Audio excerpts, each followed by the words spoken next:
चलिए जानते हैं आज की देश और दुनिया की सिलेक्टेड काम की और महत्व में। पर अभी तक आपने इस वीडियो को लाइक नहीं किया है तो लाइक कर दे और इस चैनल को सब्सक्राइब कर दे। यूपी निकाय चुनाव में सीएम योगी की ताबड़तोड़ रैलियां 13 दिन में करेंगे 65 सभाएं। पेट्रोल डीजल के दाम हुए स्थिर, कच्चा तेल $79 प्रति बैरल के पार पहुंचा। यूपी निकाय चुनाव में बागियों को मनाने में बीजेपी ने लगाया पूरा जोर, ना माने तो होगी कड़ी कार्रवाई। कर्नाटक चुनाव के बीच कांग्रेस अध्यक्ष मल्लिका अर्जुन खड़गे का विवादित बयान, पीएम मोदी को बताया जहरीला सांप। सीएम योगी ने दिया बड़ा तोहफा, अब दीपावली और होली पर मिलेगा एक फ्री घरेलू गैस सिलेंडर। राशन कार्ड धारकों के लिए खुशखबरी, अब तमिलनाडु में राशन की दुकानों पर मिलेंगे रसोई गैस सिलेंडर। मुख्यमंत्री शिवराज ने किया कांग्रेस पर तंजे, बोले कांग्रेस को खत्म करने की मुहिम में लगे हुए हैं राहुल। बड़ी खबर, अगर पिता के नाम पर है खेत तो उनका बेटा नहीं उठा सकता है किसान सम्मान निधि योजना का लाभ। केदारनाथ में भारी बर्फबारी, प्रशासन ने रोकी यात्रा, सोनप्रयाग में रोके गए 4000 तीर्थयात्री। कांग्रेस की वारंटी खत्म, गारंटी का क्या मतलब? कर्नाटक के बीजेपी कार्यकर्ताओं से बात करते पीएम मोदी ने बोला हमला। हजारों का बिजली बिल देख किसानों के उड़े होश, कहा मीटर रीडिंग लेने नहीं आते रीडर, 4 माह से पंप बंद है फिर भी बिल हजारों में आता है। दिल्ली में पहलवानों का धरना जारी, शनिवार को जंतर मंतर जाएंगे अरविंद केजरीवाल। कोरोना की तुलना में दिग्विजय और कमलनाथ ने पहुंचाया कांग्रेस को ज्यादा नुकसान, शिवराज ने कसा तंज। 8.5% तक ब्याज चाहिए तो बंधन बैंक, एक्सिस, डीसीबी और इंडसइंड बैंक में करा लें एफडी, मिलेगा फायदा ही फायदा। भारत मौसम विज्ञान विभाग ने देश के कई हिस्सों में बारिश और आंधी का जारी किया अलर्ट। अगर ईपीएफओ पोर्टल पर नहीं दिख रहा पीएफ बैलेंस तो रजिस्टर्ड मोबाइल नंबर से मिस्ड कॉल या एसएमएस करके चेक करें पीएफ बैलेंस। बीजेपी विधायक ने सोनिया गांधी को कहा विषकन्या, खड़गे के जहरीले सांप वाले बयान पर बड़ी तकरार। राजनाथ सिंह ने कर्नाटक में कांग्रेस पर बोला हमला, कहा वह जब भी सत्ता में रही तब भ्रष्टाचार बढ़ा। मणिपुर में भीड़ ने मुख्यमंत्री के कार्यक्रम स्थल पर लगा दी आग, चुराचांदपुर में धारा 144 लागू, इंटरनेट भी बंद। बीजेपी अध्यक्ष जोशी का कांग्रेस पर हमला, कहा जनता ने गहलोत सरकार को डिलीट करने का मन बनाया। नीतीश कुमार के करीबी रहे अजय आलोक बीजेपी में शामिल, विरोधियों पर हमला करने में है माहिर।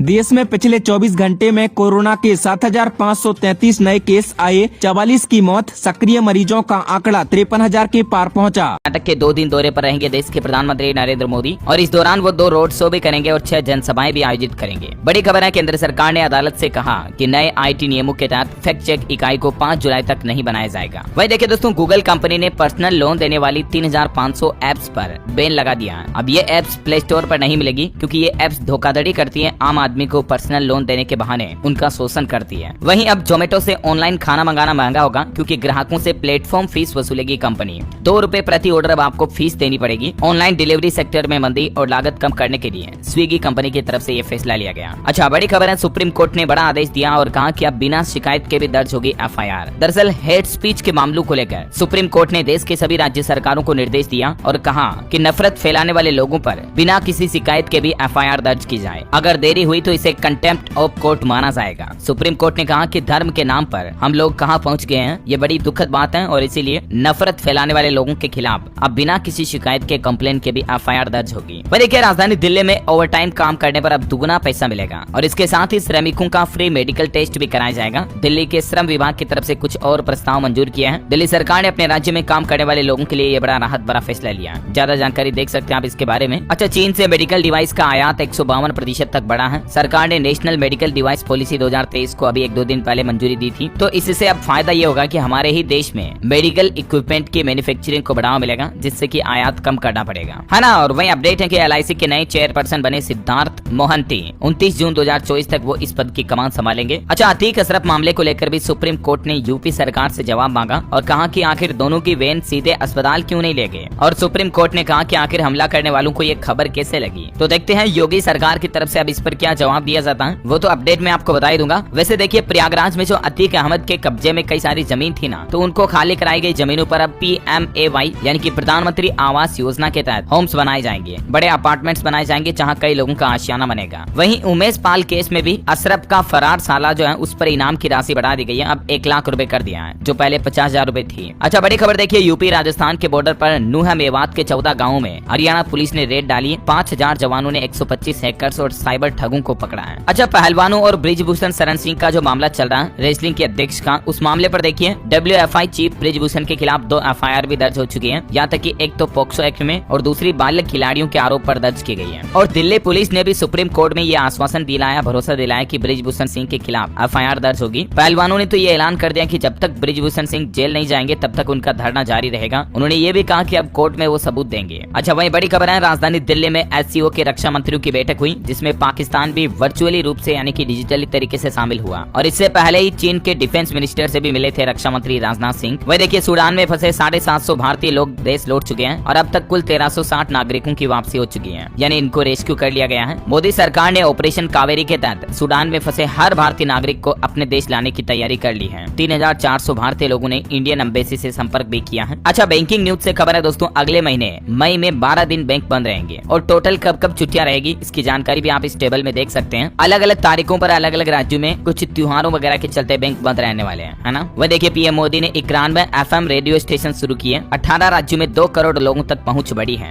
और इस मौके पर प्रधानमंत्री बोले कि मैं लिसनर भी हूं और होस्ट भी हूं। वह देखिए, झारखंड में शुरू हुई एयर एम्बुलेंस सेवा। अब आप सीधे झारखंड से नई दिल्ली, मुंबई, कोलकाता, चेन्नई, हैदराबाद, वाराणसी, लखनऊ कहीं पर भी जाना हो, इमरजेंसी मेडिकल सिचुएशन हो तो तुरंत आप जा पाएंगे। मरीजों को इससे बड़ी राहत मिलेगी। वैसे दोस्तों, झारखंड में देखिए, आप समलैंगिक विवाह के मामले को लेकर भी काफी विरोध हुआ। सभी धर्म के लोगों ने इसका कड़ा विरोध किया और अब तो इस मामले के खिलाफ राष्ट्रपति को भी लेटर लिखा गया। पूर्व अधिकारी बोले कि आने वाली पीढ़ियों को ऐसा माहौल न दें जिसमें ज्यादा समलैंगिक तैयार हों। चलिए अगली बड़ी खबर देखिए, राजस्थान की 40 लाख महिलाओं को मुफ्त स्मार्टफोन देने की घोषणा की है। विधानसभा चुनाव से पहले गहलोत सरकार की तरफ से ये बड़ा दांव खेला गया है। राजस्थान के मुख्यमंत्री अशोक गहलोत ने कल ही ये बड़ी घोषणा की है। राज्य में 40 लाख महिलाओं को फ्री स्मार्टफोन दिए जाएंगे। अशोक गहलोत बोले कि मेरा विजन है 2030 तक राजस्थान राज्य को नंबर 1 बनाना। आने वाले रक्षाबंधन के त्योहार के मौके पर ये 40 लाख स्मार्टफोन बांटने की घोषणा की है। और देखिए, गहलोत सरकार के कुछ और बड़े फैसले, निःशक्त या अयोग्य होने पर आश्रितों को अनुकंपा पर नौकरी भी मिलेगी। अनुकंपा नियुक्ति को लेकर भी राजस्थान की गहलोत सरकार ने बड़ा फैसला लिया है। कार्मिकों के निःशक्त होने पर भी अब आश्रितों को अनुकंपा नियुक्ति के तहत नौकरी दी जाएगी। और एक बड़ी घोषणा की है कि राजस्थान के 402 स्कूल PM श्री योजना में शामिल हुए हैं। शिक्षा मंत्री बोले कि सरकारी स्कूलों को भी नॉलेज सेंटर बनाएंगे। वहीं देखिए, बड़ी खबर, देश के परिवहन मंत्री नितिन गडकरी ने बिना नाम लिए चीन को कड़ा संदेश दिया और कहा कि सभी की संप्रभुता और क्षेत्रीय अखंडता का सम्मान करें SCO देश। अच्छा, बिहार वासियों को रेलवे की तरफ से बड़ी सौगात मिली है। नई दिल्ली से पटना जंक्शन के लिए 3 स्पेशल ट्रेनों की शुरुआत होने जा रही है। अच्छा, वहीं देखिए, पंजाब के मुख्यमंत्री भगवंत मान ने भी कैबिनेट की बैठक की और इसमें कुछ अहम बड़े फैसले लिए। एक तो पंजाब में ड्रग्स लेबोरेटरी के लिए पक्के मुलाजिम होंगे और वहीं पंजाब में जमीन रजिस्ट्री की समय सीमा को भी बढ़ा दिया। स्टाम्प ड्यूटी पर अब आप 2.25% की छूट के साथ 15 मई तक रजिस्ट्री करवा पाएंगे। कुछ और कैबिनेट मीटिंग के अहम फैसले देखिए आप। PTO और स्पोर्ट्स विभाग में भी जल्द ही नियुक्तियां भर्तियां निकाली जाएगी। और एक पंजाब सरकार ने बड़ा फैसला ये लिया कि खेतीहर मजदूरों को मिलेगा फसल नुकसान मुआवजे का 10% फायदा। बेमौसम बारिश और ओलावृष्टि से जो किसान भाई लोगों की फसलों को नुकसान हुआ ना, तो उसमें ये मुआवजा देने की घोषणा की है पंजाब सरकार ने। और इसके अलावा मजदूरों को भी बड़ा तोहफा दिया। 1 मई को मजदूर दिवस के मौके पर अब पंजाब राज्य में सरकारी छुट्टी रहेगी। अच्छा, इसके अलावा कैबिनेट मीटिंग जो होती है ना, वो भी अब पंजाब में अलग अलग शहरों और गाँवों में होगी। और कल भी हुई कैबिनेट मीटिंग को पहली बार चंडीगढ़ से बाहर आयोजन किया गया। तो ये कुछ पंजाब के भगवंत मान सरकार के अहम फैसले रहे, है ना। और वहीं देखिए, अगली बड़ी खबर, हरियाणा के खिलाड़ियों को भी मुख्यमंत्री मनोहर लाल सरकार ने बड़ा तोहफा दिया ग्रुप C की नौकरी के लिए। Subscribe and press the bell icon for latest update. Subscribe and press the bell icon for latest update. Subscribe and press the bell icon for latest